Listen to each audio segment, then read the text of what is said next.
ಅಕಾಲಿಕ ಮಳೆಯಿಂದ ಭತ್ತದ ಬೆಳೆ ನಷ್ಟ, ರೈತರಿಗೆ ಸೂಕ್ತ ಪರಿಹಾರ ನೀಡಲು ಪ್ರಾಂತ ರೈತ ಸಂಘದ ಅಧ್ಯಕ್ಷ ಎನ್.ಎಲ್. ಭರತ್ರಾಜ್ ಒತ್ತಾಯ.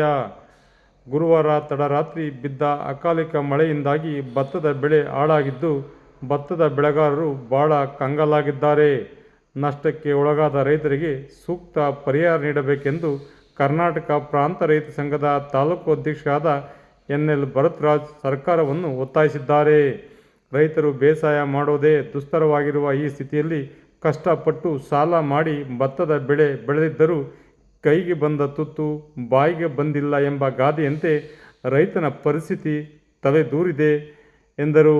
ರಾತ್ರಿ ಬಿದ್ದ ಮಳೆ ನೀರಿನಿಂದ ಭತ್ತ ಕೊಚ್ಚಿ ಹೋಗಿದೆ. ಜಾನುವಾರುಗಳಿಗೆ ಹುಲ್ಲು ಸಹ ಇಲ್ಲದ ಹಾಗೆ ಆಗಿದೆ. ತಾಲೂಕಿನ ನೆಲಮಕ್ಕನಹಳ್ಳಿಯ ಪಟೇಲ್ ಸಿದ್ದೇಗೌಡ, ಮಲ್ಲೇಶ, ಶಿವಮಲ್ಲು, ಲಕ್ಷ್ಮಣ್, ಸಿದ್ದೇಗೌಡ, ಮಹೇಶ ಇನ್ನು ಮುಂತಾದ ರೈತರ ಜಮೀನುಗಳಲ್ಲಿ ಬೆಳೆದಿದ್ದ ಭತ್ತ ಸಂಪೂರ್ಣವಾಗಿ ಹಾಳಾಗಿದೆ. ಮಳವಳ್ಳಿ ತಾಲೂಕಿನ ಇನ್ನೂ ಹಲವಾರು ಗ್ರಾಮಗಳಲ್ಲಿ ಇದೇ ಸ್ಥಿತಿ ನಿರ್ಮಾಣವಾಗಿದೆ.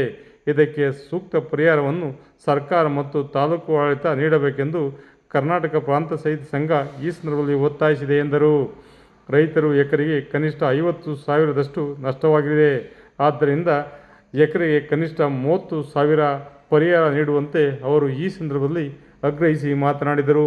ವಿಶೇಷ ವರದಿ ಮಾಗನೂರು ಎಂ. ಶಿವಕುಮಾರ್, ಮಾಮರ ಮೀಡಿಯಾ, ಮಳವಳ್ಳಿ.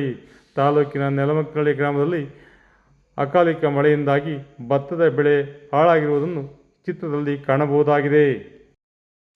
ನಿನ್ನೆ ದಿನ ಬಿದ್ದಂತಹ ಅಕಾಲಿಕ ಮಳೆಯಿಂದಾಗಿ ರೈತರು ಭಾಳ ಕಂಗಾಲಾಗಿದ್ದಾರೆ.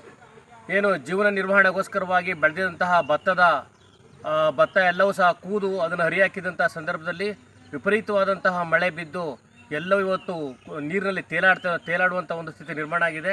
ಇದು ರೈತರಿಗೆ ಗಾಯದ ಮೇಲೆ ಬರೆ ಎಳೆದಂಥ ಒಂದು ಸ್ಥಿತಿ ನಿರ್ಮಾಣ ಆಗಿದೆ. ಹಾಗಾಗಿ ಈ ಸಂದರ್ಭದಲ್ಲಿ ನಾವು ರೈತರ ನೆರವಿಗೆ ಸರ್ಕಾರಗಳು ಮತ್ತು ಅಧಿಕಾರಿಗಳು ತಕ್ಷಣ ಸ್ಪಂದಿಸಬೇಕು ಅಂತೇಳಿ ಕರ್ನಾಟಕ ಪ್ರಾಂತ ರೈತ ಸಂಘಟನೆಯಿಂದ ನಾವು ಒತ್ತಾಯವನ್ನು ಮಾಡ್ತಾ ಇದ್ದೀವಿ. ಕನಿಷ್ಠ ಪಕ್ಷ ಅಂತಂದ್ರೂ ಒಂದು ಎಕರೆಗೆ 30,000 ರೂಪಾಯಿನಾದ್ರೂ ಒಂದು ಪರಿಹಾರವನ್ನು ಕೊಡಬೇಕು ಅಂತೇಳಿ ಸಂದರ್ಭದಲ್ಲಿ ಒತ್ತಾಯವನ್ನು ಮಾಡ್ತಾ ಇದ್ದೀವಿ. ನಮ್ಮ ಮಳವಳ್ಳಿ ತಾಲೂಕಿನಲ್ಲಿ ಹಲವಾರು ಹಳ್ಳಿಗಳಲ್ಲಿ ಮತ್ತು ನೆಲಮಕ್ಕನಹಳ್ಳಿನಲ್ಲಿ ಸುಮಾರು ಇಲ್ಲ ಅಂತಂದ್ರೂ 30ರಿಂದ 40 ಎಕರೆಯಷ್ಟು ಭತ್ತ ಎಲ್ಲ ಹಾಳಾಗಿದೆ. ನೀರಿನಿಂದಾಗಿ ಭಾಳ ತೊಂದರೆಗೆ ಒಳಗಾಗಿದ್ದಾರೆ. ಹಾಗಾಗಿ ರೈತರ ನೆರವಿಗೆ ಸರ್ಕಾರಗಳು ಮತ್ತು ಸಂಬಂಧಪಟ್ಟಂಥ ಅಧಿಕಾರಿಗಳು ಸ್ಪಂದಿಸಬೇಕು ಅಂತ ಹೇಳಿ ಕರ್ನಾಟಕ ಪ್ರಾಂತ ರೈತ ಸಂಘಟನೆಯಿಂದ ಒತ್ತಾಯವನ್ನು ಮಾಡ್ತಾ ಇದ್ದೀವಿ.